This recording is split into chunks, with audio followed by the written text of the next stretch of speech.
मित्रों, वर्तमान में विकास के नाम पर धड़ाधड़ जंगलों की कटाई हो रही है, जिसके कारण अनेक जंगली पशु गांव में आकर के किसानों के फसलों को नष्ट कर रहे हैं, क्योंकि उनका आवास उनसे छीना जा चुका है। ये आप देखें, हमारे गेहूं के खेत में अनेक नीलगाय और उनके बहुत छोटे छोटे बच्चे भी साथ में हैं।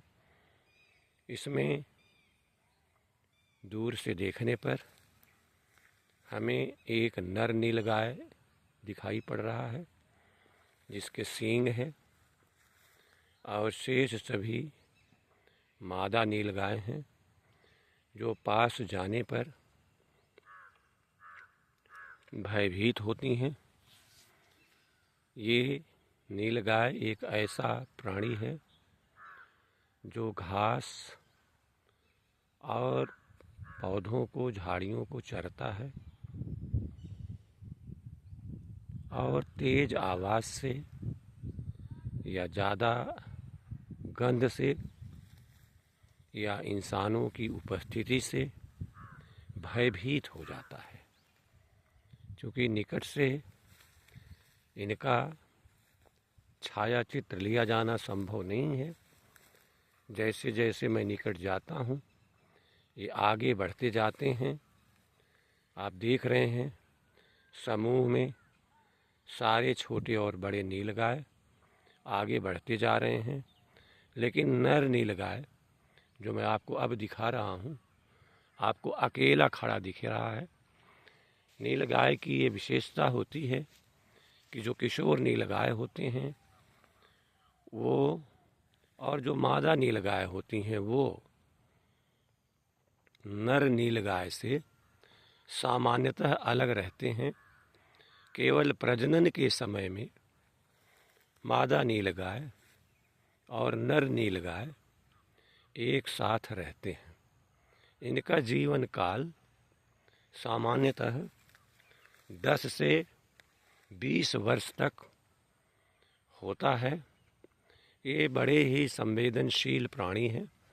थोड़ी दूर जाकर के सारे नीलगाय केवल मेरी ओर देख रहे हैं और भयभीत हैं।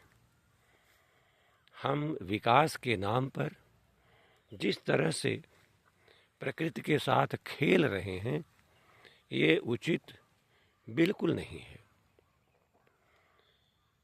आप देख रहे हैं, नर नीलगाय अकेले आगे बढ़ रहा है और शेष सभी जो किशोर और मादा नीलगाय हैं वो झुंड से अलग हैं। इसमें जो छोटे छोटे बच्चे हैं, जो किशोर नीलगाय हैं, उनकी संख्या 7 है। मादा नीलगायों की संख्या 1 2 3 4 5। बड़े जो वयस्क हो चुके हैं ऐसे मादा नीलगायों की संख्या 5 है, और केवल एक नर नीलगाय है जो मेरे सबसे निकट है। आप देख सकते हैं इस मूवमेंट को। ये मैं अपने गांव में, शाहगंज तहसील के जौनपुर ज़िले में, जहां मैं अपने पुराने जो हमारा पैतृक घर बना हुआ था उसका नव निर्माण कर रहे हैं। उसी घर के पास का जो खेत है हमारा, उसमें ये सारे के सारे हैं। मादा सारी नीलगाय और किशोर नीलगाय एक कुशवाहा जी मौर्य जी हैं, उनके खेत में चली गई हैं, और नर नीलगाय अभी भी हमारे खेत में विचरण कर रहा है। ये थोड़ा सा मैंने आपको बताया कि हम विकास के नाम पर जो कर रहे हैं, धड़ाधड़ जंगलों की कटाई हो रही है। आसाम में तो ऐसा हुआ था कि किसानों ने और वहाँ के लोगों ने आंदोलन कर दिया था, जंगलों को कटने से रोक दिया था।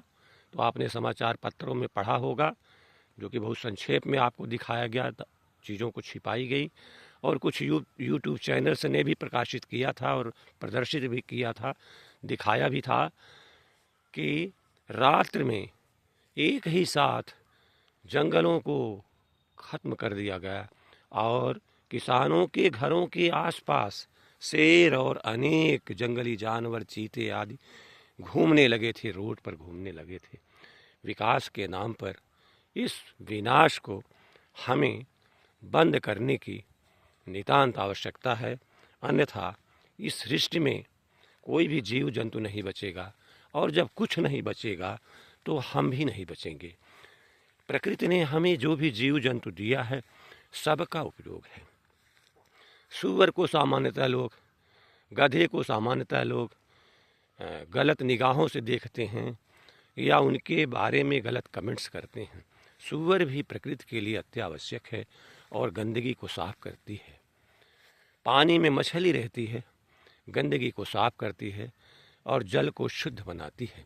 जितने जीव जंतु हैं इस जगत में सबका अपना अपना महत्व है और सबको जीने का अधिकार है। लगभग 5000 वर्ष पहले कुछ लोगों के द्वारा नील गायों का शिकार भी किया जाता था। शिकार खेलने के लिए कुछ लोग नील गायों को जंगलों में पालते थे। टेक्सास में नील गायों को लाया गया था, जिसमें से बहुत सारे अपने को बचा करके भाग गए। वर्तमान में जंगलों में हैं कुछ जो जंगली जानवर के रूप में हैं। तो हमारा ये अधिकार नहीं है कि हम इनको नष्ट करें।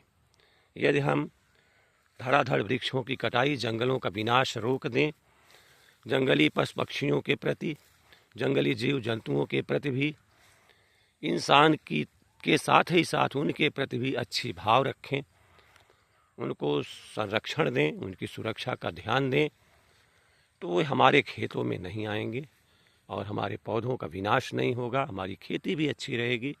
क्योंकि भूख यदि लगेगी तो वो बाहर तो निकलेंगे और खेती को नष्ट करेंगे और किसानों का जो आय का साधन है और जीविका निर्वाह का साधन है वो खेती पर ही निर्भर होता है। न तो उन्हें कोई वेतन प्राप्त हो रहा है, न पेंशन प्राप्त हो रहा है।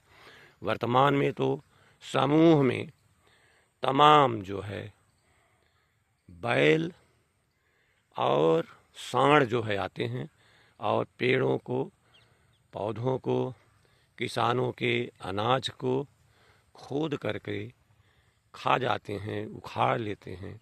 इनका मूल कारण कोई दूसरा नहीं है, इन्हें भी जीने का अधिकार है।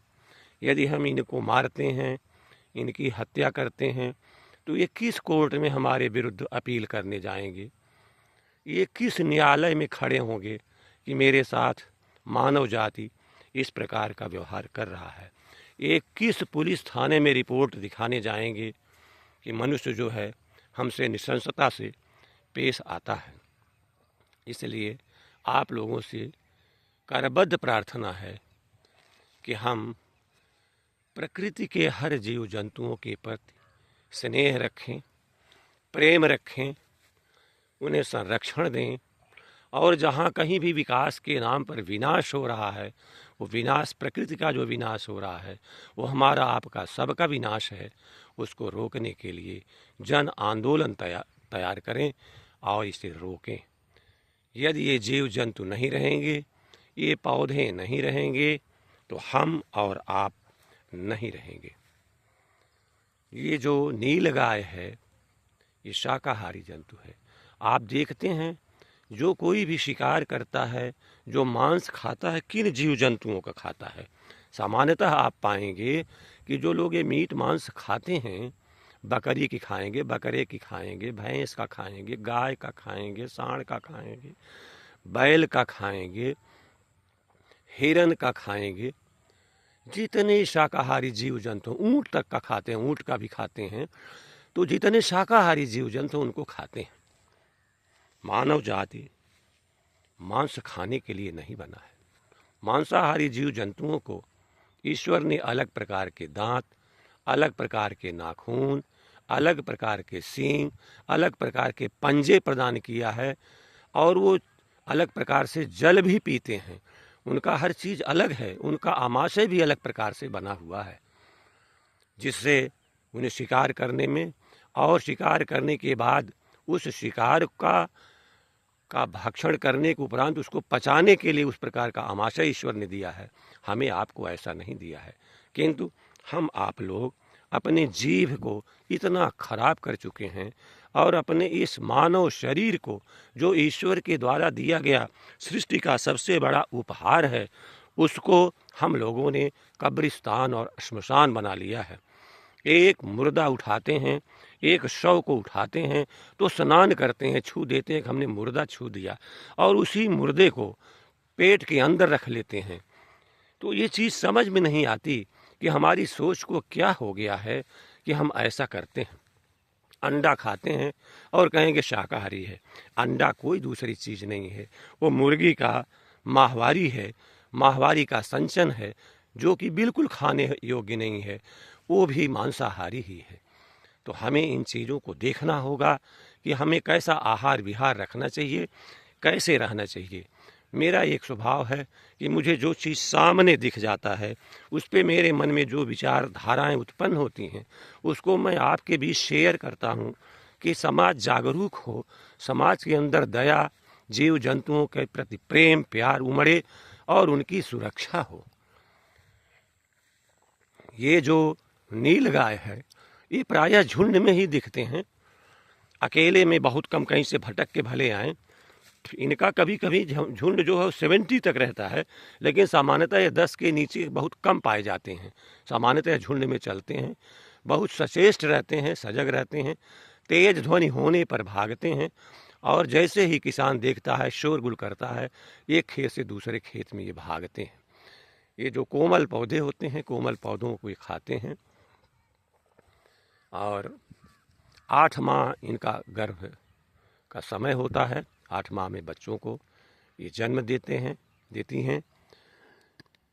और हमें जीव जंतुओं के प्रति स्नेह रखने की, प्यार रखने की, इनका संरक्षण करने की पूरी कोशिश करना चाहिए।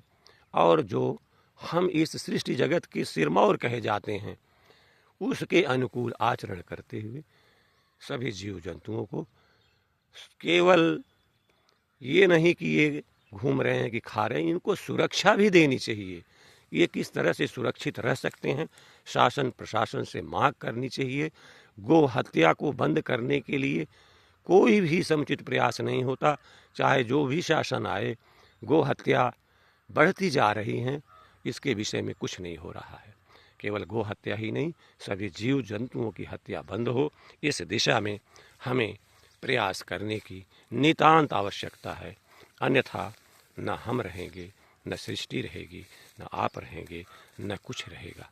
हमें अपने आने वाली पीढ़ियों को बचाना है, उनके जीवन को बचाना है। इन्हीं शब्दों के साथ बहुत बहुत धन्यवाद।